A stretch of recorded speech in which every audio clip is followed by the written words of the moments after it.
Bonjour, bienvenue dans cette séance de yoga assez courte que nous allons consacrer à la zone des hanches et du bassin. Donc c'est une pratique idéale si vous avez peu de temps, que vous avez des sensations de tension au niveau des hanches et du bassin, peut-être des douleurs de type sciatique ou des douleurs ou des contractions dans le bas du dos, dans les lombaires ou dans la zone sacro-iliaque. Alors pour cette pratique, vous aurez besoin d'une sangle. Donc si vous avez une sangle chez vous, c'est parfait. Si vous n'en avez pas, vous pouvez utiliser une ceinture. Ça fera très bien l'affaire. Donc sangle ou ceinture à proximité pour pouvoir travailler tout à l'heure un étirement de la chaîne postérieure. On va commencer cette pratique allongée sur le dos. Donc je vous invite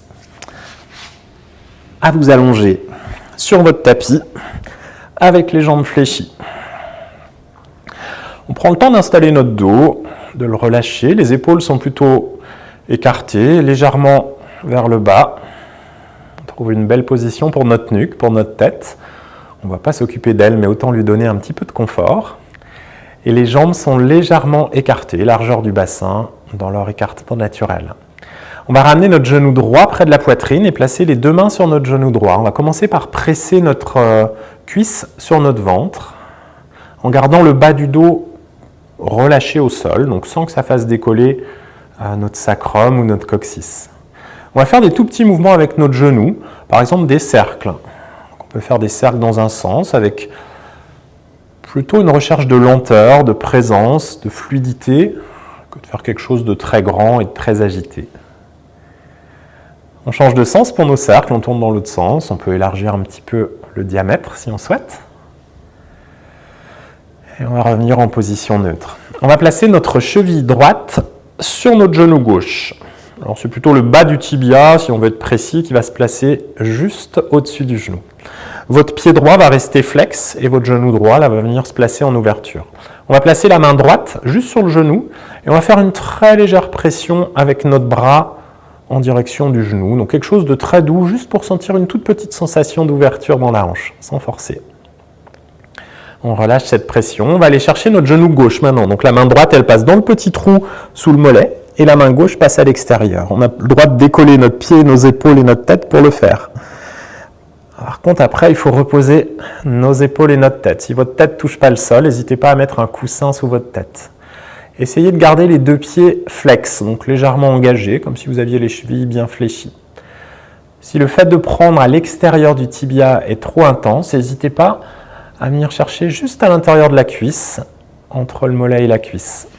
Donc entre le mollet et la cuisse, un petit peu plus doux, à l'extérieur du tibia, un petit peu plus intense. Votre bassin, il est toujours posé au sol, comme au début de notre pratique.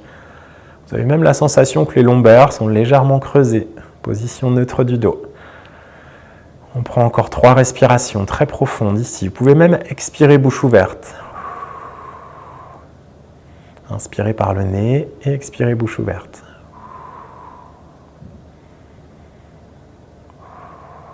Avec beaucoup de douceur, on relâche notre genou, le pied gauche se pose au sol, puis le pied droit. C'est à ce moment-là qu'on a besoin de notre sangle ou de notre ceinture. On va prendre cette sangle et on va attraper notre pied droit avec la sangle. Donc la sangle, elle se place à peu près aux 2/3 du pied, plutôt sur l'avant. Et on va tendre notre jambe droite vers le ciel, si c'est possible. L'idéal, c'est d'essayer de tendre. S'il reste une micro-flexion du genou, et bien on commence comme ça. Le bassin, il est toujours bien posé au sol, donc vous devez sentir vraiment les ailes des hanches bien posées au sol. Donc la jambe peut être tendue et on va essayer de faire pointer notre talon vers le ciel et de ramener nos orteils en direction du visage. On a les épaules qui sont plutôt relâchées, on a ajusté la prise de notre sangle ou de notre ceinture là, pour que les bras soient tendus et relâchés. On prend 3 respirations comme ça. Inspiration par le nez, expiration bouche ouverte. Vous pouvez continuer à respirer, mais on garde bien l'engagement du pied. La jambe est toujours tendue. On a activé un petit peu la chaîne avant de notre jambe, là, la cuisse et la rotule et le releveur du pied. Ça favorise l'étirement de cette chaîne postérieure. Ok, on va aller un petit peu plus loin maintenant. Ça va peut-être être un petit peu inconfortable, mais c'est vraiment une posture très libératrice. On va garder notre jambe avec le même angle là, par rapport au buste. Donc ne perdez pas votre angle. Et on va laisser tomber notre pied sur le côté gauche, vers l'intérieur. Alors la jambe, elle ne va pas descendre très bas. La hanche droite, elle doit rester au sol. Elle n'a pas le droit de décoller. Donc ça fait une petite inclinaison vers l'intérieur. Donc vous allez sentir peut-être des tensions ou un étirement au niveau du fessier. Peut-être dans l'extérieur de la cuisse, au niveau du TFL, le tenseur du fascia latal, qui connecte l'extérieur de la hanche au genou. Ou peut-être derrière le mollet. Votre pied, tout là-haut, si vous le regardez, il est toujours bien flex. Et il est toujours bien aligné, comme quand il était à la verticale. Allez, nos 3 respirations profondes. Inspire par le nez. Expire par la bouche. On continue. C'est souvent inconfortable, cet étirement, mais il est vraiment libérateur quand on en ressort.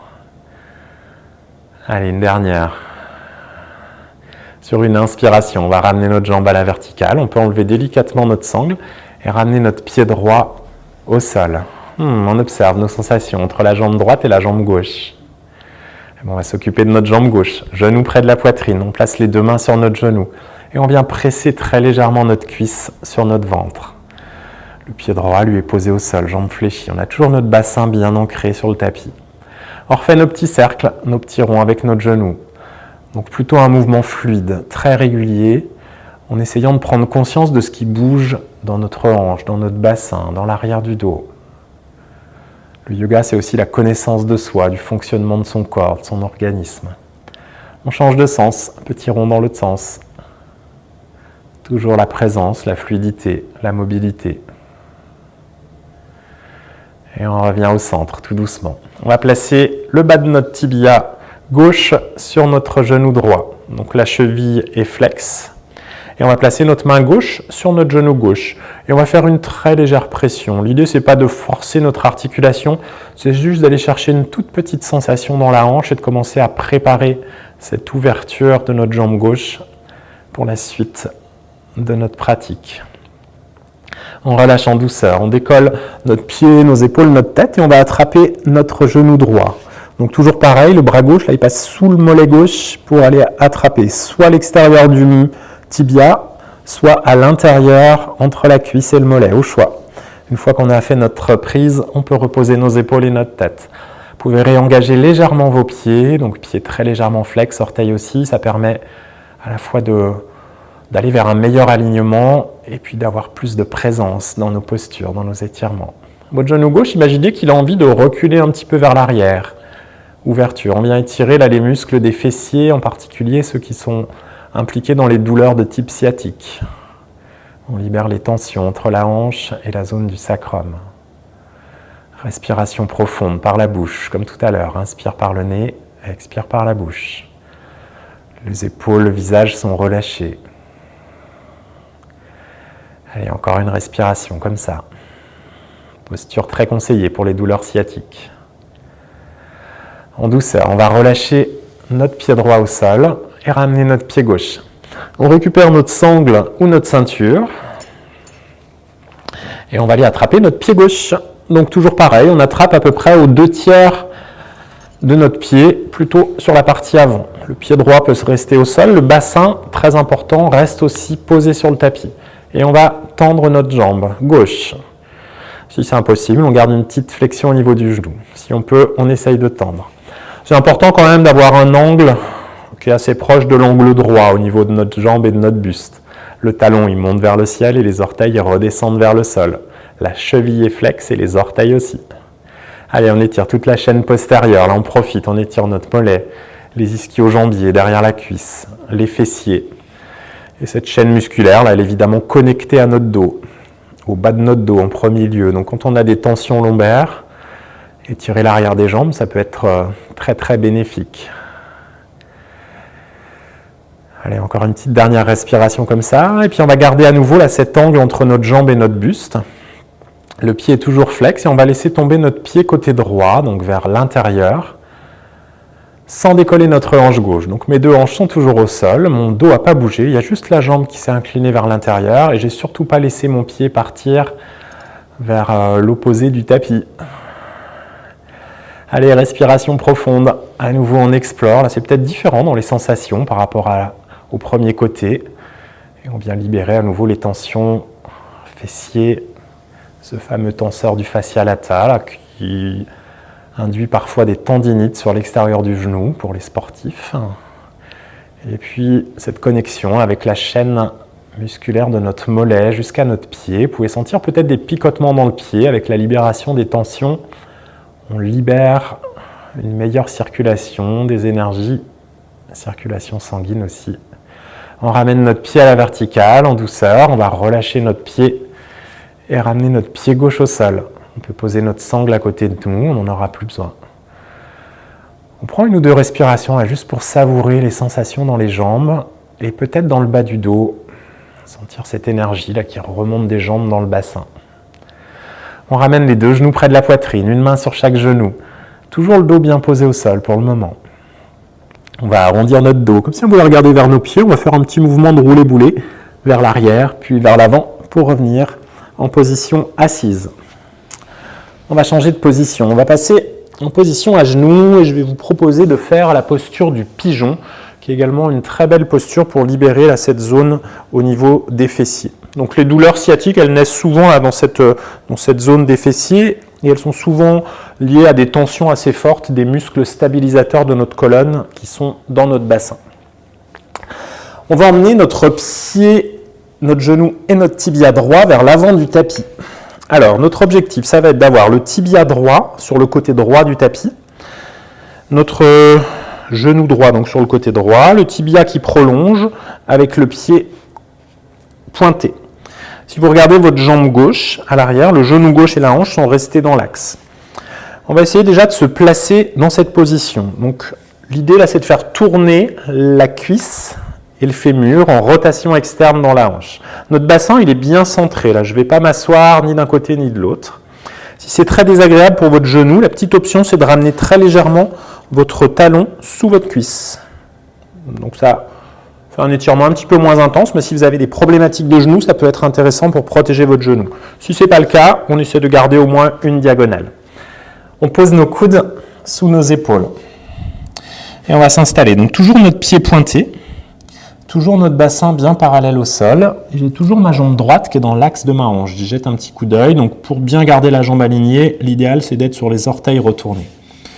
Et je vais laisser mes coudes s'écarter sur les côtés pour pouvoir poser mon front soit sur mes poings, soit sur mes pouces, soit peut-être au sol si vous êtes très souple. Donc on peut laisser les coudes s'écarter et venir poser le front au sol. Moi je vais garder la tête un petit peu décollée pour pouvoir vous parler. Allez, on sent là l'étirement dans le fessier droit.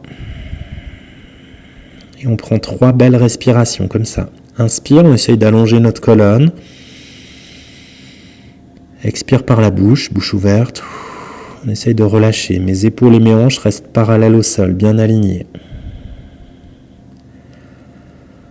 On continue notre travail de respiration, d'ancrage et d'étirement.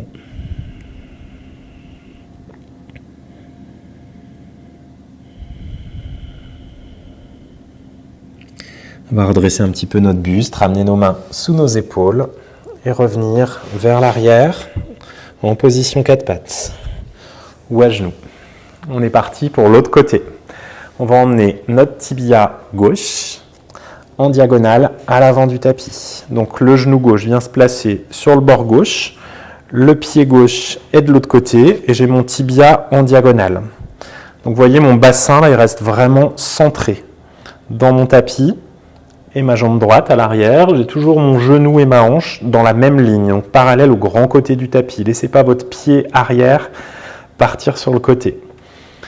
On prend le temps de s'installer, le pied est pointé, et l'idée là c'est une rotation à nouveau de ma cuisse dans ma hanche. Si ça force trop sur le genou, même option que de l'autre côté, on ramène un petit peu le talon sous la cuisse pour limiter l'impact sur le genou. On descend nos coudes sous les épaules.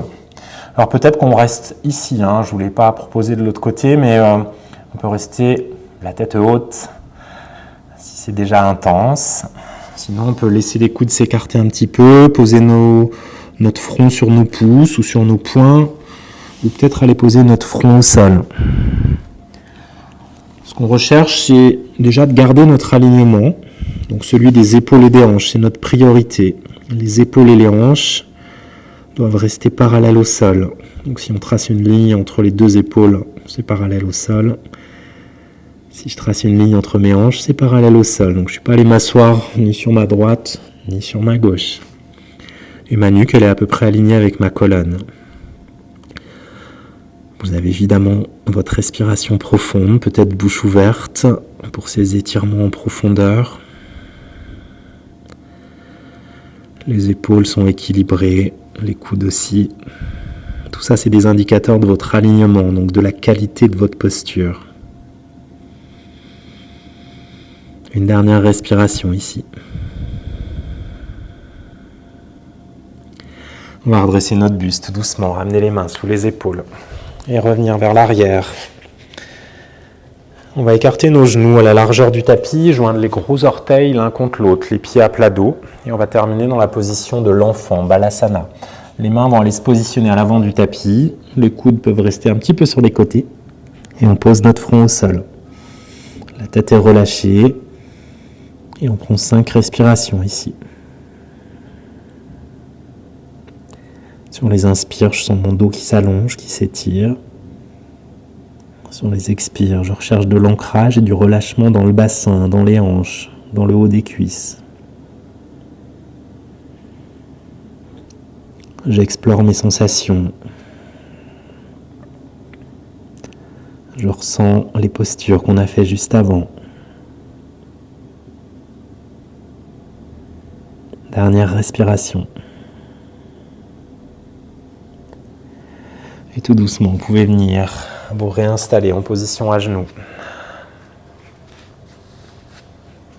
Sur votre tapis, et cette pratique se termine ici. Donc à nouveau, je vous invite, si vous avez des tensions récurrentes au niveau du bassin, du bas du dos, des petites douleurs sur les côtés, en bas de la colonne, articulation sacro-iliaque, des tensions de type sciatique, n'hésitez pas à pratiquer ces pratiques très très simples, plusieurs fois par semaine, idéalement tous les jours, pour avoir des bénéfices. Je vous remercie pour votre pratique, pour votre présence, et puis je vous dis à bientôt. Namasté.